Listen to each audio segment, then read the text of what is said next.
चाहे केंद्र सरकार हो, चाहे वह उत्तर प्रदेश की सरकार हो। इसकी पूरी की पूरी राजनीति प्रतिशोध पर आधारित है। प्रताड़ना की पराकाष्ठा तक जाते हैं ये अपने विरोधियों को, और जनतंत्र में विरोध पक्ष का रहना उतना ही जरूरी है जितना और भी किसी पक्ष का रहना जरूरी है।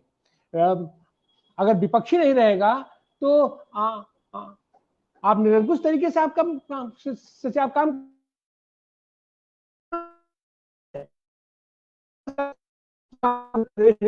बुलडोजर राज एक चल रहा है। जहां कहीं हो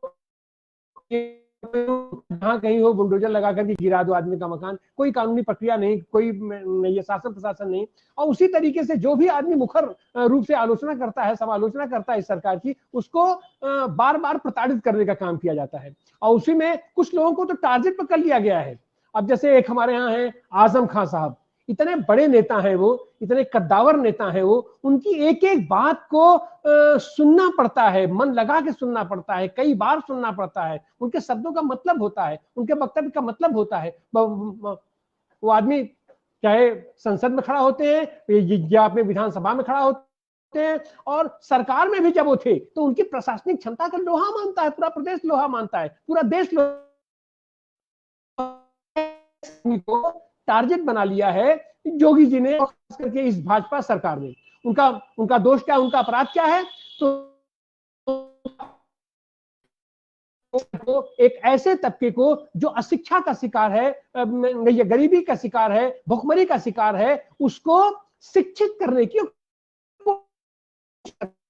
इतनी बड़ी यूनिवर्सिटी की स्थापना की हो, तमाम शैक्षिक संस्थानों की स्थापना की हो, और तमाम उस समुदाय के लिए तमाम योजना उनके लिए ये कल्याणकारी योजनाएं लेकर के आते हैं और उनके लिए काम करते रहते हैं।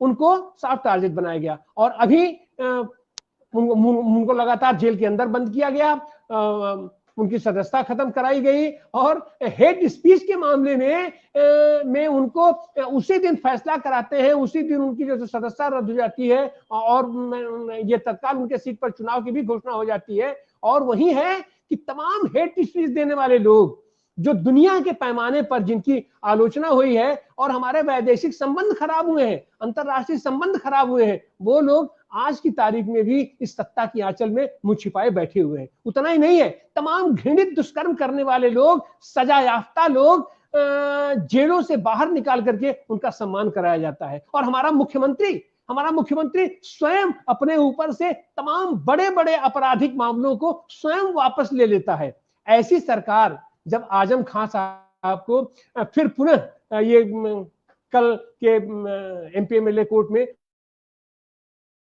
7 साल की सजा कर दी गई, और वही